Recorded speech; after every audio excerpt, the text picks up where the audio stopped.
Jean Dionis a 55 ans et candidat pour un troisième mandat de député de la circonscription d'Agen-Nérac. Une circonscription qu'il connaît bien. Il y est né, il y a grandi. Fils d'un arboriculteur et d'une mère professeure de philosophie, Jean Dionis a fait des études d'ingénieur et a commencé sa carrière dans les télécoms, notamment à la Caisse des dépôts et consignations. Soutenu par Paul Chollet, alors député maire d'Agen, il a démarré sa carrière politique en 1995 et est devenu député en 2002. Réélu député avec 53,6% des voix législatives de 2007, Jean Dionis a repris au Parti socialiste un an plus tard, Agen et son agglomération avec une équipe ouverte et nouvelle. Une équipe n'ayant d'autre objectif que de faire avancer une ville et une agglomération engluée dans l'immobilisme et les querelles politiciennes. Depuis 4 ans, le bilan de Jean Dionis à la tête de ces collectivités est apprécié et reconnu par une grande majorité. Il a su faire bouger les lignes, réveiller Agen et développer l'agglomération. Comme en témoigne un certain nombre de chantiers emblématiques tels que la rocade RD 813, le boulevard de la République piétonnier, le plan de restructuration des écoles d'Agen ou encore la nouvelle gouvernance des quartiers qu'il a mise en place à Agen. Mais aussi le développement d'une agglomération avec une communauté qui est passée de 7 communes à 29 à l'horizon 2013. Jean Dionis a démontré que mandats locaux et mandats national pouvaient être complémentaires et mis au service d'une plus grande efficacité pour le développement d'Agen et de la circonscription d'Agen-Nérac. Je ne peux pas parler au nom de toutes les entreprises. Si je parle au nom de la nôtre, c'est vrai que quand on a eu besoin, il est passé et il a répondu à nos questions, ou du moins à celles qu'il pouvait. Donc pour notre part, oui, on le trouve présent et actif d'ailleurs. Ces projets de Sainte-Colombe, de Roquefort, enfin toutes ces zones, je dirais, qui se sont greffées, je dirais, au sud d'Agen, ne sont que positives, je dirais, pour l'avenir de l'Agenais, de la région et même de l'Albret.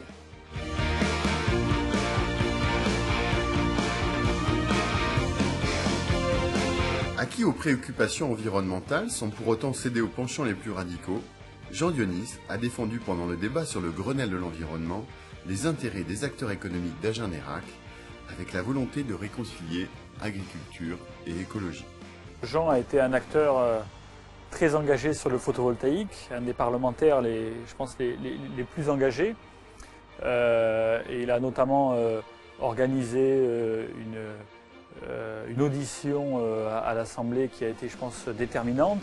Et il a fait un gros travail de lobbying pour temporiser un petit peu les décisions un peu hâtives du gouvernement, et notamment dans les relations du photovoltaïque avec le monde agricole pour protéger également les agriculteurs de cette baisse de tarifs brutale. Donc effectivement, je pense que ça a été un acteur important et décisif. C'est cet engagement qu'est venu saluer le ministre Jean-Louis Borloo quelques jours après le vote de la loi, avec un déplacement axé sur la réhabilitation du seuil de Beauregard, la visite de l'usine Fonroche de Roquefort, ou encore en consacrant l'un des premiers parcs naturels urbains et fluvial de cœur de ville avec le projet Passeline-Pellissier. Nous serons particulièrement vigilants sur les liens entre la pérennité du Grenelle et l'état de nos finances publiques. Pas de développement durable sans finances publiques durables. Voilà pour nos remarques, Monsieur le Ministre. Au nom du groupe Nouveau Centre, nous terminerons par là où nous avons commencé, l'enthousiasme. Nous voterons ce texte avec le même enthousiasme qu'en première lecture. C'est vrai, un vent nouveau se lève en France. Ce vent bouscule nos mauvaises habitudes. Il a soulevé dans son élan l'Union européenne, dont le paquet climat-énergie doit beaucoup à la France. Alors bon vent pour la suite du chemin, au Grenelle 2, à Copenhague cet hiver. Pour l'essentiel, les centristes vous accompagneront fidèlement dans cette entreprise qui est une des plus passionnantes de notre début de siècle. Jean Dionis a fait de la défense de l'agriculture et de l'agroalimentaire l'un de ses chevaux de bataille. La circonscription d'Agen-Nérac reste une circonscription agricole avec plus de 10% de la population active. Jean Dionis et Bernard Daly, son suppléant, se sont fortement investis sur les sujets qui concernent notre agriculture. L'abaissement des charges, le développement de la ressource en eau et la défense de nos filières ont été les sujets les plus emblématiques de leur action. Pour preuve, la pensée d'un philosophe agenais, Michel Serres, qui estime au contraire que le paysage est une construction de l'homme, qui se renouvelle intrinsèquement. Pas de paysage sans paysans, dit-il. Il nous faut rappeler sans cesse que les paysages tels que nous les observons aujourd'hui sont le fruit d'un façonnement humain permanent. Il est à l'écoute du monde agricole. Sa circonscription est faite d'un milieu rural important. Donc je pense qu'il se doit aussi d'être à l'écoute et de travailler pour les agriculteurs de la Genée de l'Albret. Il a très bien compris que le moteur économique de l'Albret, que je connais particulièrement, c'était l'agriculture. Et je pense qu'il la développe et il est là pour nous aider à la développer et à ce que ça marche dans les meilleures conditions. Les coûts de production sont un enjeu assez important et c'est vrai que notre député est intervenu au niveau de l'Assemblée nationale et s'est engagé pour réduire nos coûts salariaux en particulier, avec une baisse des charges sociales sur les salaires des salariés agricoles de l'ordre de 1 euro de l'heure. Il s'est mouillé la chemise, comme on dit, pour arriver à ce résultat. On attend d'eux qui nous représentent au plus près du terrain, c'est-à-dire qu'ils se rendent compte de ce qui se passe sur le terrain avant de monter vers Paris et de nous représenter là-haut. Jean Dionis, qui chaque année s'investit dans l'examen du budget des anciens combattants, a obtenu de réelles avancées pour les retraites de nos anciens combattants et de leurs veuves. Le fait de garantir aux veuves de nos anciens combattants que leurs revenus ne descendront pas au-dessous du seuil de pauvreté nous semble, à nous centristes pour la France, à la fois un geste fort symbolique et un effort budgétaire bien modeste. Il est énormément mobilisé pour les anciens combattants. Il se bat comme un lion pour nous. Nous n'avons rien à dire. Ça va.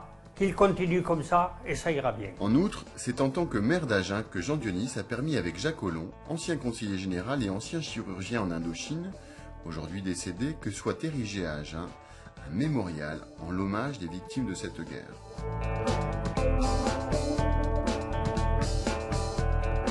Classé régulièrement dans le top 14 des députés les plus actifs, Jean Dionis a construit patiemment à Paris les moyens efficaces de faire aboutir les dossiers et projets de la circonscription. C'est ainsi qu'il a obtenu notamment l'agrandissement de l'École nationale d'administration pénitentiaire, annoncé lors de la visite du ministre de la Justice Michel Mercier, et le développement du 48e régiment de transmission grâce à l'appui d'Hervé Morin, alors ministre de la Défense. C'est en tant que président de l'Amicale des maires du Lot-et-Garonne que Jean Dionis a reçu Nicolas Sarkozy, président de la République, le 30 juin 2011. Jean Dionis entretient par ailleurs avec le président une relation personnelle amicale.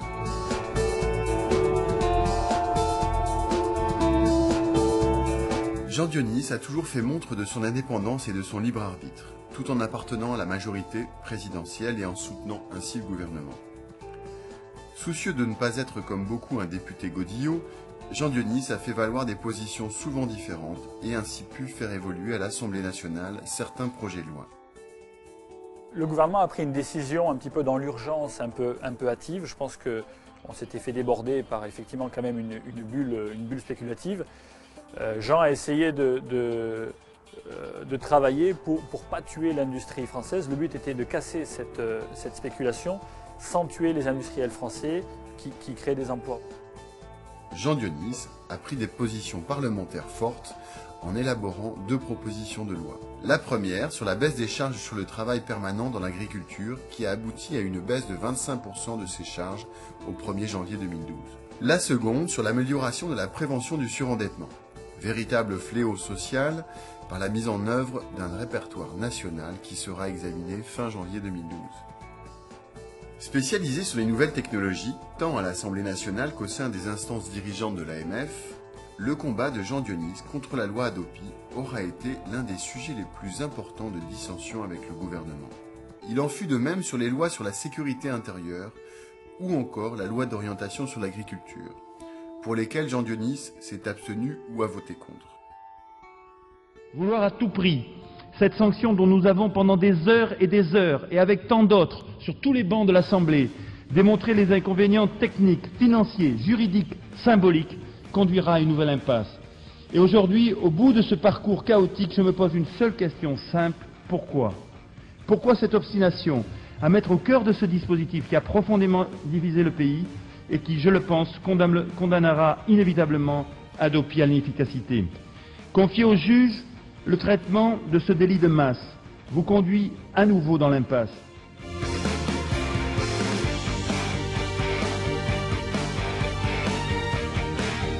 Jean Dionis et Bernard Dallis conçoivent leur métier de député comme un service pour chacune et chacun des concitoyens de la circonscription. Le député, son suppléant et l'équipe parlementaire sont mobilisés pour rendre service, et particulièrement à celles et à ceux d'entre nous qui en ont le plus besoin. Jean Dionis le dit souvent, un député, c'est aussi une assistante sociale. L'ensemble de l'équipe parlementaire se mobilise sur tous les enjeux de la vie quotidienne de nos concitoyens, avec en priorité les problèmes sociaux liés à la recherche d'emploi, au logement, aux situations de surendettement ou encore aux difficultés d'accès aux soins.